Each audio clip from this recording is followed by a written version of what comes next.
Hey everyone, and good morning from sunny Golden, Colorado. Today I want to take a couple minutes of your time and talk about China's Belt and Road Initiative.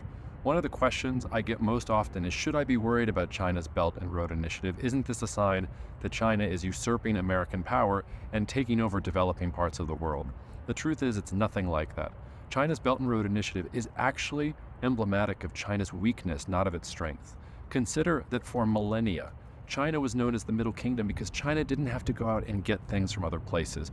When China was the end post on the Silk Road, it's because the Romans wanted Chinese silk and porcelain and were willing to deliver a lot of silver in China for those goods. China didn't have to go out and get things from the rest of the world to be self-sufficient.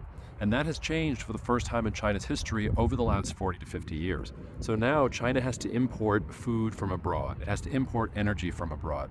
It even has to import tech from abroad. China is not self-sufficient in a lot of the most cutting-edge technologies that it needs to achieve all of its ambitious goals in artificial intelligence and 5G and things like that.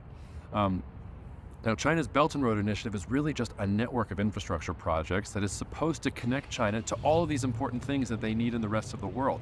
They have to build that infrastructure because if that infrastructure is not there, they can't access those much needed commodities.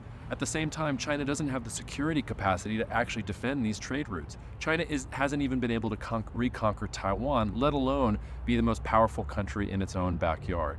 Another thing that I often bring up is that Japan has actually outspent China in some key places. If you look in Southeast Asia, Japan has spent over $300 billion in recent years compared to about $100 billion for China.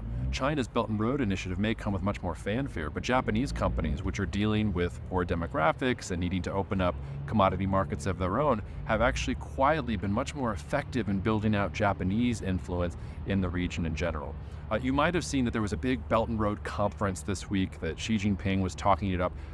Wang Yi actually even challenged the United States to an infrastructure duel that they should see who could build more bridges and roads and schools and things like that in the rest of the world. The United States doesn't need to do that.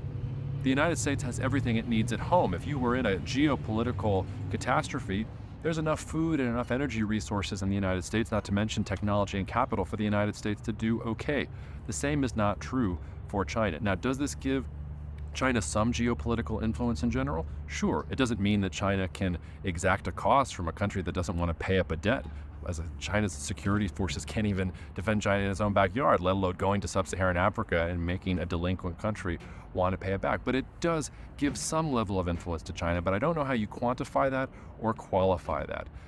In the grand scheme of things, it would be good for the United States if China built all this infrastructure to parts of the world. The more you connect the world, the more you get economic growth, the more you open up access to new markets, and those can be markets for American goods and for America to get commodities from there just as easily as it can for China. I often joke that if China's looking for BRI investments, come to my hometown of New Orleans. We have tons of port infrastructure and rail infrastructure that needs to be rebuilt or built from scratch. Happy to take your money and default on the debt later down the road.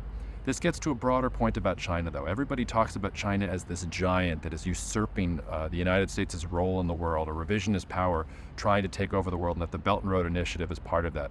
I see China as a relatively weak power, and BRI is a step that China is taking that it has to take in order to secure access to a lot of these important goods and commodities.